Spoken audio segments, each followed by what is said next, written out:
Hello everyone and welcome to the next presentation in our strategy and planning series. My name is Andrew Gaffney. I'm editorial director with Demand Gen Report. I'm glad you could join us today for the session.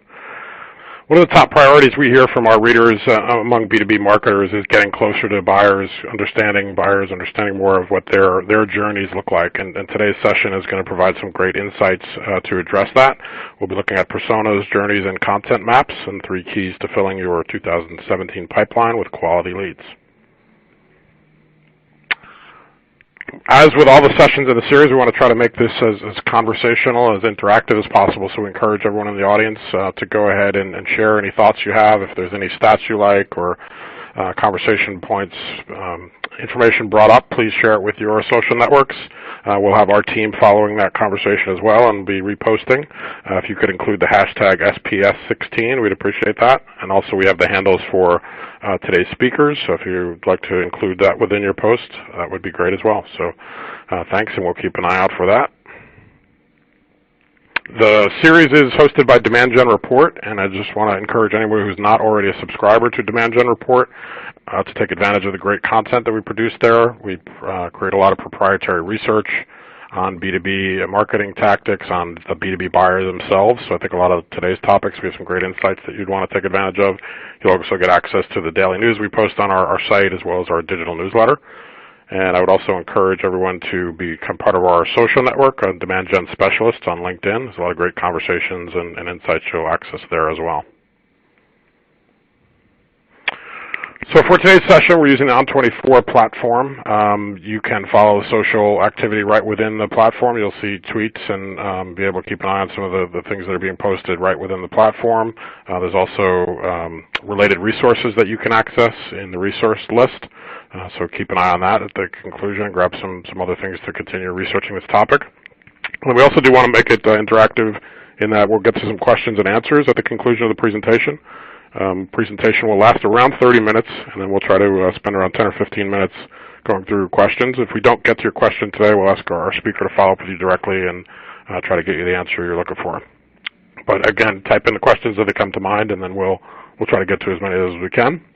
Some of the frequently asked questions we get, yes, the session will be recorded, so all registrants will get a link to go back and review it, share it with their peers as well. We'd really like feedback on this series, this session in particular, as well as all of the sessions in the series, so there'll be a short survey at the end. If you can take a minute just to give us your feedback, that's really helpful for us to make sure our content's on point and we can continue to improve it as we go. So please take a minute to do that. And then also, there's some great prizes for participating in the Strategy and Planning series, and you can increase your odds by being a participant in today's event, and also the more sessions you participate in during the week. And then also being active on social media will increase your odds there of winning some of our cool prizes. Include the hashtag, and then also if you refer a colleague. So the more active you are in learning during this week, hopefully you will have a chance to win a cool prize and maybe join us at our event in February. So with that idea of being an active participant, we'd like to ask the audience to participate in a poll. There's a number of options here. We'd like you to pick the top 3. The question is, when you look back at 2016, we're heading towards the end of 2016, what are the 3 things that would have most improved your results if you had been able to dedicate more time, energy, and resources to them? So I'll read through some of the different options here, and if you could select what you think are the top 3. So the first is evaluating, selecting, and implementing marketing technology. Obviously, there's a lot of discussion around MarTech, or integrating and optimizing marketing technology you already have. Thought leadership. Another option, developing new and more content materials. Market research and insights. Aligning with sales and strategy and execution, which is key, obviously, to getting closer to your buyers. Developing and launching awareness, branding, and influence programs, better nurturing and qualifying the lead flow you already have, and that's obviously something we're going to address in today's session. Increasing lead flow by optimizing inbound programs, increasing lead flow by optimizing or creating more outbound programs, or optimizing our website, or finally improvements around marketing automation. So again, a number of choices there, but if you could select what you think are your top 3, that'll be really helpful for us. We're going to collect and analyze that data, and I appreciate your help in answering those. Okay, so without further ado, I want to introduce today's speaker, who's got a lot of great insights on today's topic. Tim Cook is Vice President of Client Services with MX Group. Tim has more than 20 years of B2B marketing experience. He leads the MX Group's client services and traffic departments. He manages relationships and programs for numerous clients, including Catamaran, GE, Siemens, and V Auto, among others. Previously, Tim held senior marketing positions at the global outsourcing firm Convergys and served clients such as Intel, SAP, AT&T, Charles Schwab, HP, and Sun Microsystems while working at McCann Erickson and Resource Marketing. So welcome, Tim. Good morning. Thank you, Andrew, and thanks to Demand Gen Report for putting together this program. And I'd like to welcome everybody and thank you for joining us today.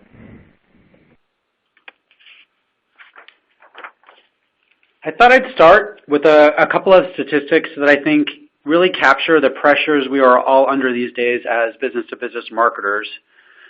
There really has been a fundamental shift in the business-to-business landscape, and we've all seen this statistic or one like it that captures the idea that the way business-to-business buyers explore and evaluate products and services has changed dramatically over the last several years. Today's B2B buyer is more self-directed and self-service oriented than ever before. This buyer wants to take themselves through more than half of the buyer's journey before they want to talk to you or your salespeople. How does this make the business-to-business marketer's job harder? Because so much of the education and differentiation that used to happen between salespeople and prospects in meetings and presentations and conversations, now all of that must happen between prospects and your marketing touchpoints and content. This change has also created another fundamental change in how the expectations of the marketing function within most business-to-business organizations must operate. And that change is that marketing has become much more accountable to delivering to lead, sales, pipeline, and sales goals. While business-to-business marketing has always played a role in demand generation, that role has gotten more and more important, and expectations for the value marketing brings to sales has gotten more and more high. 5 to 10 years ago, it was rare to find a business-to-business marketing executive that could quantify exactly what they were delivering in a pipeline and close business. It was rare to find a B2B marketing organization that monitored and managed their conversion rates, like touchpoint to inquiry or inquiry to marketing qualified lead, the same way sales monitored and managed their conversion rates like quote to close. Now, you'd be hard-pressed to find a business-to-business marketer that doesn't think and act like that. For many of us, when it comes to our relationships with sales and what we do to support the sales organization and the company's sales goals, today it's align or die. Now, at the same time, while we are all coming to grips with owning more of the prospect cycle and being held more accountable to sales objectives, there has been an absolute explosion of marketing technology over the last several years. I attended the MarTech annual conference in San Francisco this year, and this chart shows the growth of marketing technology products just over the last 2 years. There is virtually no aspect of business-to-business marketing that does not have a slew of marketing tech solutions to support it. Marketing automation, predictive data analytics, data mining, content management, funnel reporting, social, and on and on and on. It can feel overwhelming, and don't get me wrong, there are a lot of really great tools and technology out there that let us do things that we've never been able to do before. But when you boiled all of that capability down to its barest essence, ostensibly what a lot of that technology aims to do is to help us solve the two problems we talked about a few minutes ago. Marketing's role in taking prospects deeper into the sales funnel, and marketing's immeasurable contribution to attaining sales goals. How? How does it do it? By allowing us to identify and manage more and better defined segments. By allowing us to interact with these segments in more ways and more frequently. To deliver more communication and more types of communication, everything from 140 characters to a completely immersive experience than ever before. And to deliver that communication in more channels and in more ways than ever previously possible. Problem is, a lot of that isn't very good or very valuable to our audiences or very effective at helping to move prospects through the sales funnel. Truth is, a lot of what we do and a lot of what gets produced is garbage. And like garbage, it has a way of piling up. The sad fact is that marketing technology alone won't give you the strategic foundation you need for success. Why? Because all of that marketing technology hasn't made the hard part of business-to-business marketing any easier. And it's the hard part that's going to set the stage for successfully filling your 2017 pipeline with quality leads. So what's the hard part that I'm talking about? How can you make sure that you're setting a solid strategic foundation and not just succumbing to the siren call of the latest marketing technology? By recognizing that to really make effective use of all this technology, you have to get back to some basics. Really understanding your target audiences, knowing what they really care about in this changed and changing times, and ensuring that your communications, automated or otherwise, are really of value to them. Technology is not going to do any of that for you, and that's what today's talk is all about. We're going to talk about 3 ways you can get back to basics to ensure all those technology-enabled and technology-amplified communications are on point, effective, and resulting in engagement and conversions. Buyer personas, buyer journeys, and content mapping. Let's start with buyer personas, and first, a simple definition. For this, I'm going to borrow a definition from the Buyer Persona Institute. The Buyer Persona Institute is an organization dedicated to business buyer personas, why they matter, how to develop them, how to use them. We at the MX Group have adopted much of the Institute's best practices and methodology for developing buyer personas, and I suggest you check them out. Here's how they define buyer personas. Built from interviews with real buyers, a buyer persona tells you what prospective customers are thinking and doing as they weigh their options. The buyer's words reveal their attitudes, concerns, and decision criteria that you need to address to win their business. Let's take a second to look at this definition a little bit more closely because there are a few important points that I'd like to call out. The first thing I want to point out is built from interviews with real buyers. And this may be a familiar concept to any of you that have done this type of research in the past, but we think it's pretty important. To understand your buyers, you have to talk to them. As much as we all know a lot about our business, our products, and our markets, we need to remember that we are not our buyers, and there really is no substitute for hearing what they care about in their own words. The second thing that I want to point out is what prospective customers are thinking and doing as they weigh the options. It would be great if our buyers always do the things that we think that they do or cared about the things that we think that they should care about when it comes to our products and services. Sadly, this is just not very likely. The third and final thing that I want to point out is the phrase, the attitudes, concerns, and decision criteria you need to address. This is more critical than ever before, especially now. We've all heard the statistics on how much today's B2B buyer does on their own before they ever engage with our company or your company and one of your salespeople. Marketing needs to do more than ever to facilitate and enable more of the sales cycle with content, information, and tools. And ultimately, that's what buyer personas are all about. So why do these matter? What will buyer personas do to make your marketing efforts more effective? In short, they give you a real line of insight into where your prospects are coming from and what they care about the most. And to help really drive this point home, I thought I'd use an analogy for what it's like for your customers and prospects when business-to-business marketing does not come from that place. And sadly, it's an experience most of us have had at some point or another, the bad first date. So you've made the leap. You've decided to invest a bit of your time getting to know somebody new. You've sat down and you're ready to get to know a little bit better, full of expectation and excitement on that first date. And the other person starts talking about themselves exclusively for the entire time without pausing to take a breath or let you get a word in edgewise. And if they do, they aren't really interested in learning more about you. They're just waiting for their turn to talk again. And then after this bad, one-sided experience, you come to the end of the date and they're practically looking to get engaged even though you can't wait to get out of there. So hopefully your bad days are well behind you, but even if you are not living through them right now, you probably remember what that felt like. And it's sort of what it feels like today when business-to-business marketing goes bad. That date that only wants to talk about themselves is like the company that only talks about their products and services, not about what they will do to help their customers. And the question to ask yourself is how much of your marketing makes you the main character of the story instead of your customers. That date that is only interested in themselves is like the company that does not take the time to learn about its customers' needs and provide content that addresses them.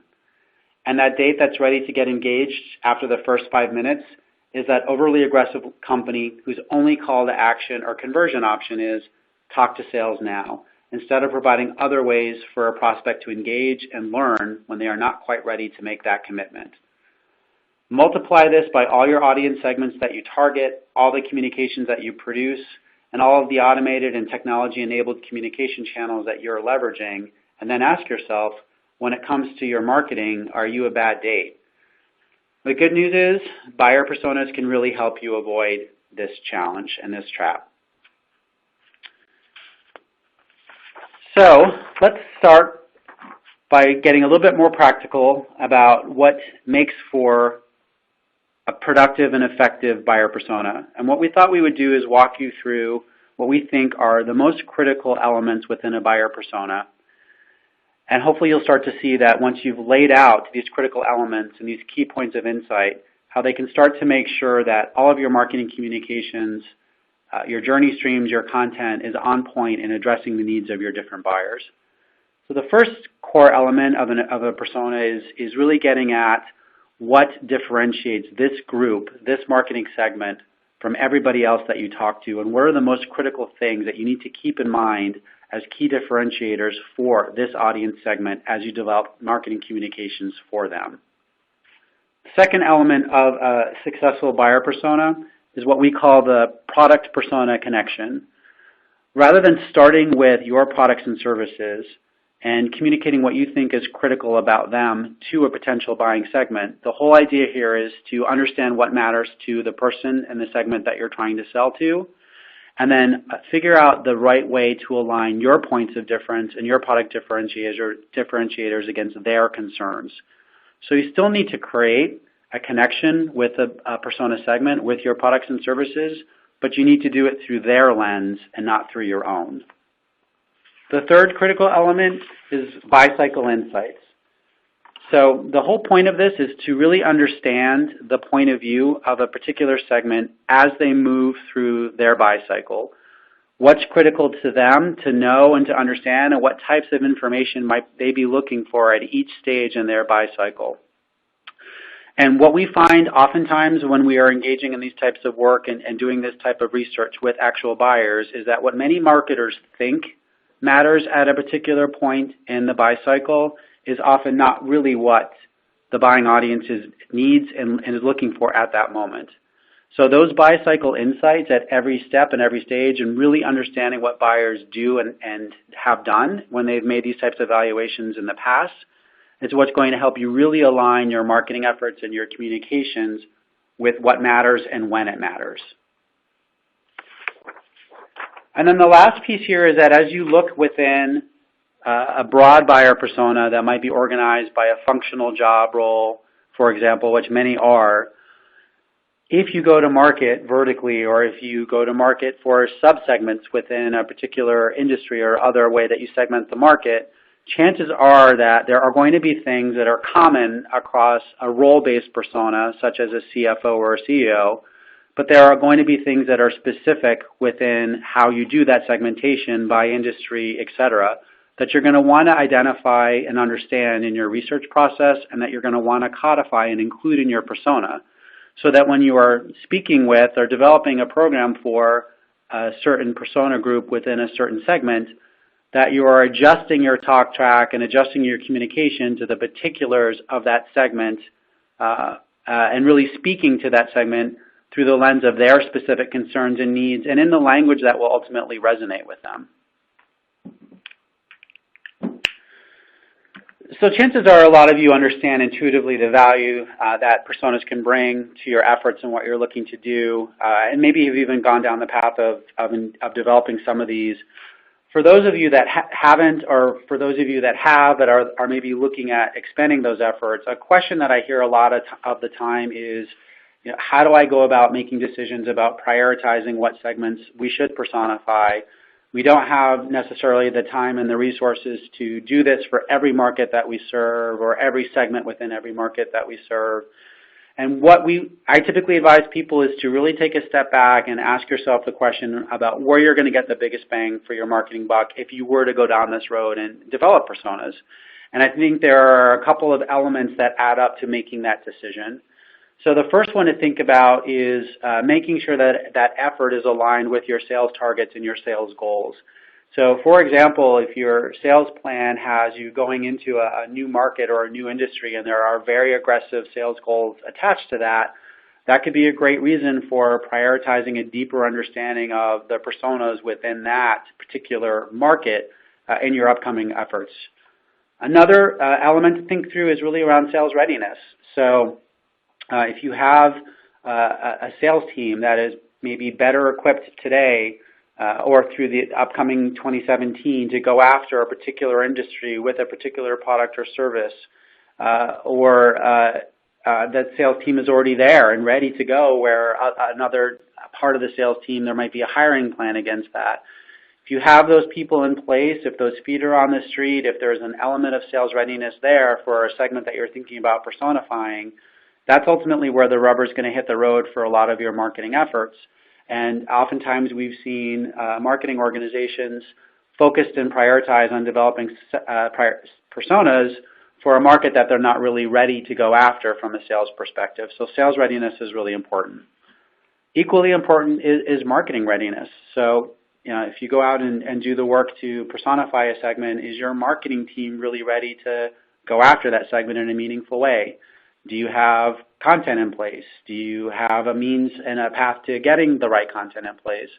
What will it require from a marketing perspective once you've developed that persona to really leverage and use that persona across all of your marketing efforts? And then last, but also critically important, is really tactical readiness. So oftentimes we've seen folks develop personas, and they come out of that process, they've got a really great on-paper articulation of that persona, but some of the tactical elements just aren't there. For example, they don't quite have a way to identify who would fall into that persona segment in something like a prospect database. So they don't have a way to flag a contact record in that database with that persona flag and then use that persona flag to better manage inbound and outbound communication. Or another example of tactical readiness is perhaps the website right now doesn't really speak to that persona in a meaningful way, or it doesn't really have a way to address or nurture that persona on the website. So all of these four things, really understanding the priorities of sales and aligning with that, taking a hard look at sales readiness to support that persona, taking an equally hard look at marketing readiness, and then really understanding from a nuts and bolts perspective, are you tactically ready to do something with this persona, can really help you decide where you should prioritize and where you should spend your persona development efforts. Another bit of advice that we could offer around prioritization and getting disciplined is really doing some work to quantify your target markets and then use that quantification to prioritize where you're going to do persona development. So this is just a simple view of what we here call a market map that takes a company's target markets, breaks it down into some quantification of those addressable markets, and then does some work to prioritize that. This is another way that you can start to make some decisions about where you might invest time and effort in developing personas. Another thing that we wanted to call out is just a body of thought leadership that's out there in the market. Many of you, I'm sure, are familiar with SiriusDecisions as an organization and the great work that they do around articulating best practices within business-to-business demand generation. If you're not, I highly suggest that you check them out. One of the things that their framework highly recommends, that we also highly recommend, is that you start by thinking in terms of data signals that are available to you in your marketing database when you start to think through persona segments. Things like job roles, titles, industries. These are the things that are going to allow you to flag contacts in your database to better use personas to manage inbound and outbound communication programs, without that element of practicality, without a way to connect a persona that you've developed based on research with actual prospects in your database, then oftentimes those personas are not something that you can use to their full potential and the fullest extent of their power. So we here are big advocates about using research interviews primarily to do persona development, and just a couple of notes on how to think about doing that if this is something that you're doing for the first time. Question we get a lot is, really, how many interviews do we need to do here, and what should the composition of those be to develop a meaningful persona? We find that for any defined segment that 5 to 10 is typically a great place to start, and that you're going to start to hear some common themes emerge, somewhere between that 5 to 10 interviews per segment, and that oftentimes that's really enough to understand that segment. Another thing that we think is critically important is to not just interview customers that you have won or customers that are absolutely delighted with the work that you're doing with them. Looking at a combination of recently won business that you might have lost in a sales cycle, and then what we call just pure raw prospects that fit the profile of somebody that you might like to do business with, is going to yield the most meaningful insight into a persona. We'd also suggest that you think about leveraging a third-party or interviewer or company to do these interviews. We find that it leads to the most candor, especially if you are including both won and lost customers in that interview process. And the last bit of advice that we would offer is to avoid the brand/product insights pitfall. It's very easy for these interviews and these conversations to quickly transition into a discussion about your brand, perceptions of your brand, feedback on your products and services if you're talking to a current customer. That's not ultimately what buyer persona research is about. Buyer persona research is ultimately about understanding what people do and what they need as they are evaluating products and services, and what was important to them in their decision-making process. Not brand awareness and perception, and not detailed product research types of questions. So I mentioned the Buyer Persona Institute earlier in today's discussion. They publish a great and very effective guideline for how to conduct buyer persona interviews using what they call the 5 rings of insight. If you are thinking about going down this road and doing some of this work on your own, I highly suggest that you take a look at this methodology and this process and this approach. It'll make sure that you are asking the right types of questions in that interview and coming out of it with the most valuable information to produce an effective buyer persona. So last but not least, before we segue to the next topic, is really why think about doing this. And I've collected some statistics. I won't read through all of them. I think the critical takeaway is that a lot of the folks that benchmark business-to-business best practices and the results that best practice organizations are achieving are able to draw a straight line between personas, the development of personas, and the return of those personas on revenue and lead generation goals for the companies that do it and do it well.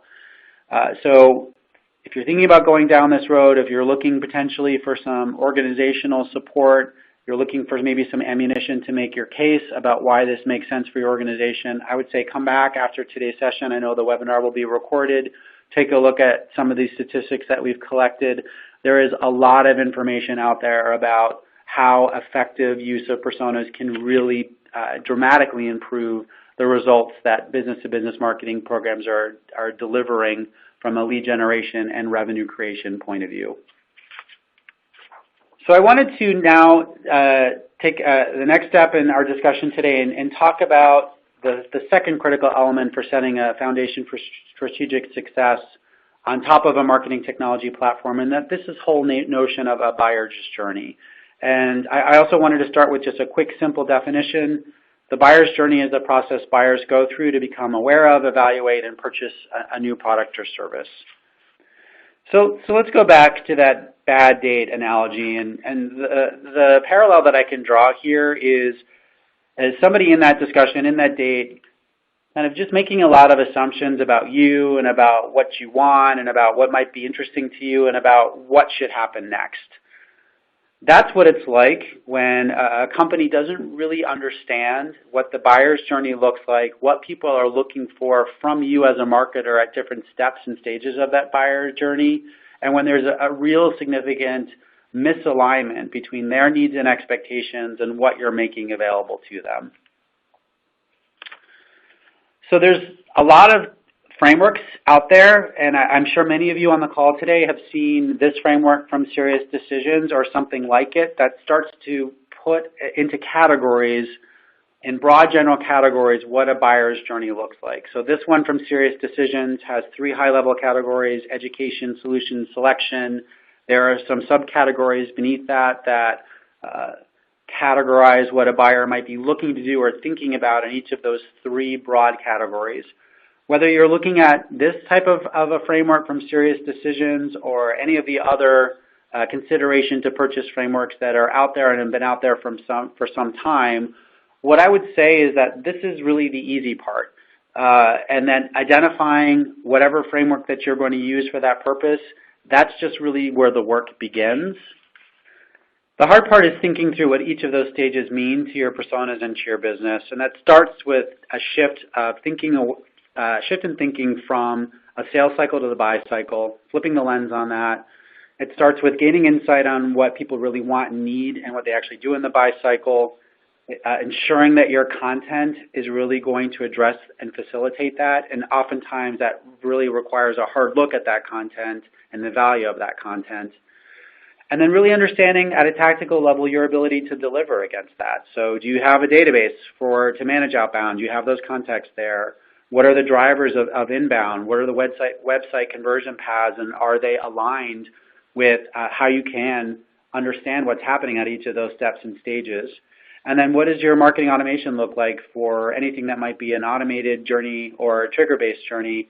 And do you need to go back and revisit that and really make fundamental shifts and changes to align with what are the real steps that buyers are taking and what are the real pieces of information that they need along that journey?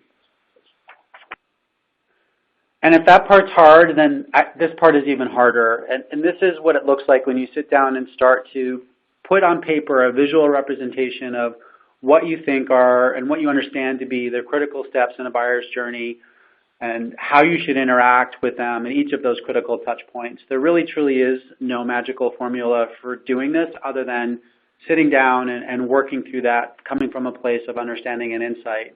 And whether you're using a map like this or a journey flow like this to facilitate an automated email journey or direct mail or some combination of email, direct mail, and human interaction, all of that really is a bit of background noise and irrelevant.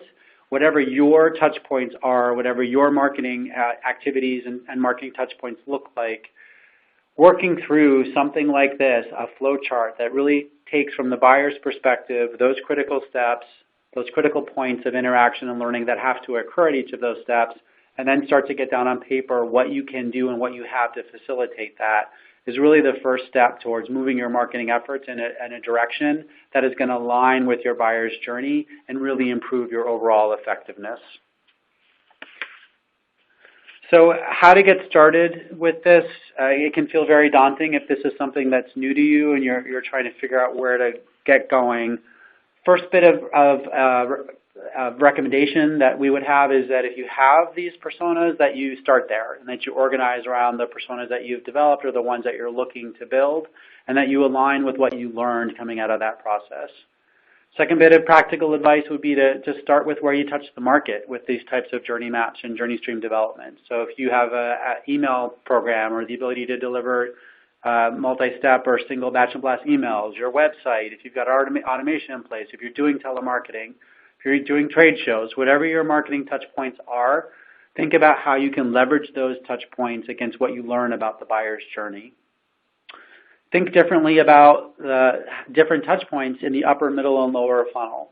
So if you think about an upper funnel conversion touch point, there, some type of an offer of information or help or assistance with a lower level potentially of data capture or commitment from your buyer makes a lot more sense than a lower funnel conversion touch point where you might be asking a buyer, hey, are you ready to talk to sales, or how can we start to facilitate that type of conversation?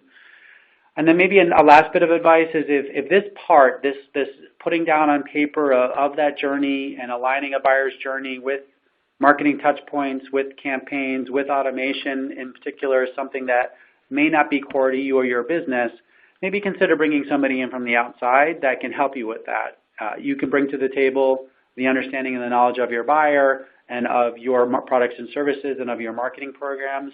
What they can often bring to the table is a focus and a discipline for how to translate that into something that's an effective use of all that knowledge and information. So why do it? Why do all this work? In the same way that we captured some statistics that might support your thought process about investing in personas, here are some statistics that could do the same if you start to think through mapping and buyer's journeys and then using those maps to organize your marketing efforts and programs and campaigns. And the bottom line of all of these statistics just supports one of the first points that I made in today's presentation. The way that business-to-business buyers evaluate and buy is fundamentally shifted.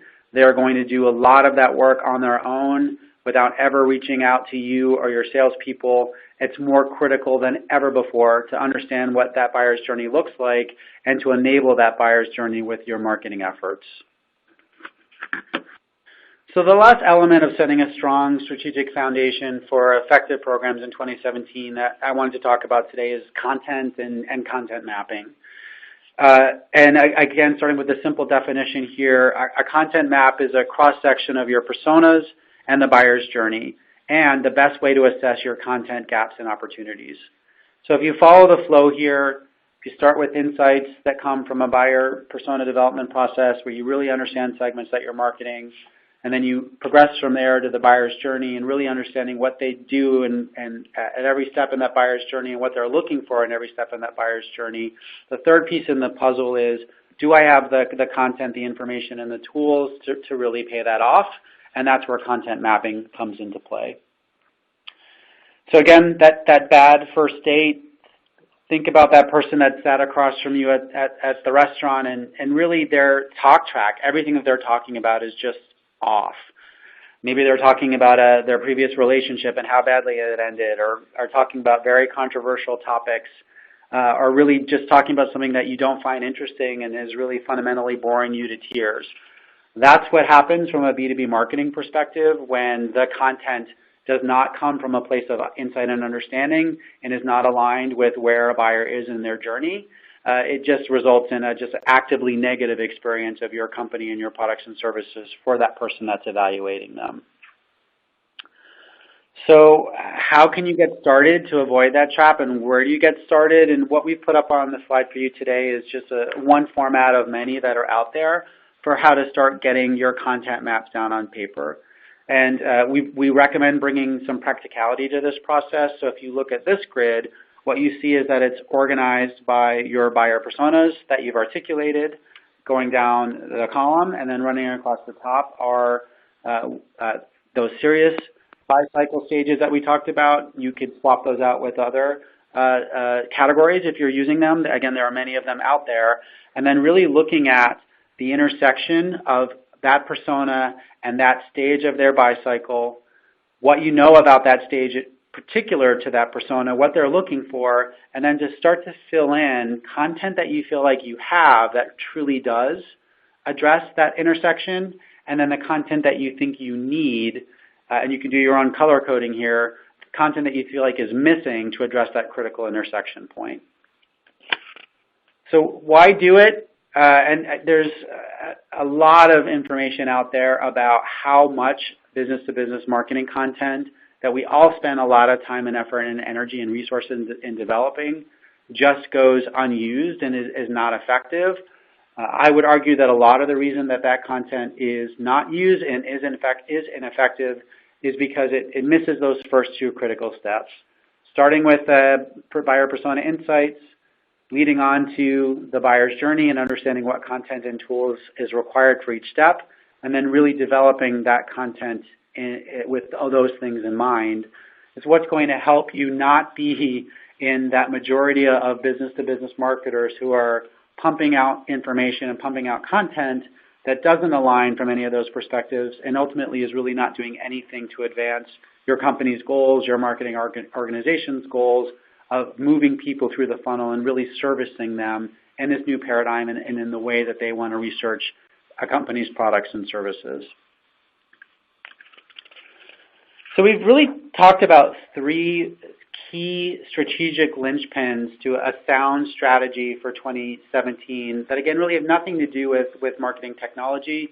Marketing technology is the platform that can enable this, but a combination of personas and insight, buyer journeys that really start with an understanding of what buyers want to do and when they want to do it, and then developing the content maps that help you make sure that you have the content that's going to pay that off. Those are the three critical things from our perspective that can really add to a game change for you in 2017 from your lead generation perspective and from a lead generation and pipeline development point of view.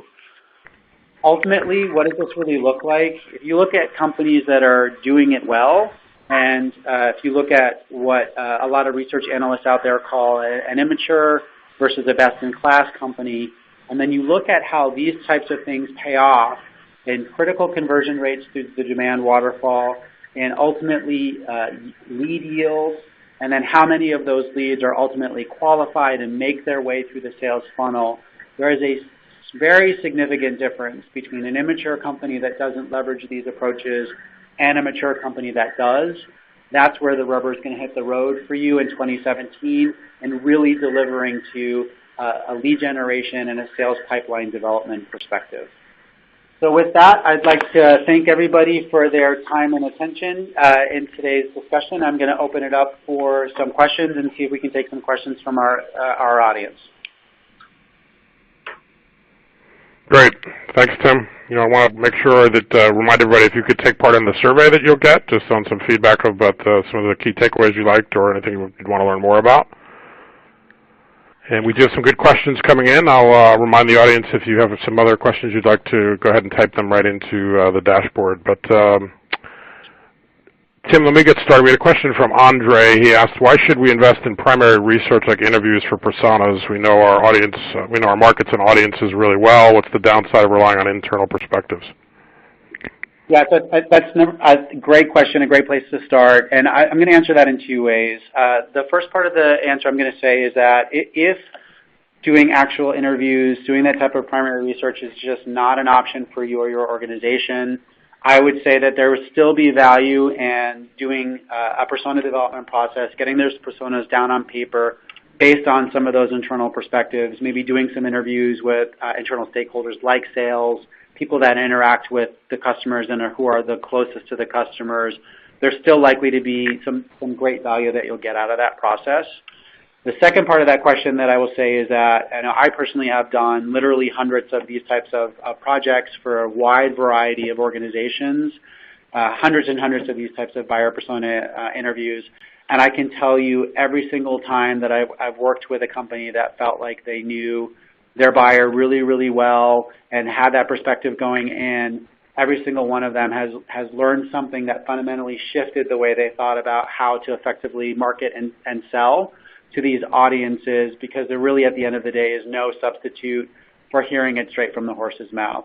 So if you could only do that, if you don't have the resources or the time right now to execute some primary research, still value doing it internally. I would just recommend going to the people that are closest to the customers, but there will always be value in hearing it directly from your customers, and you might be surprised by what you hear if you do.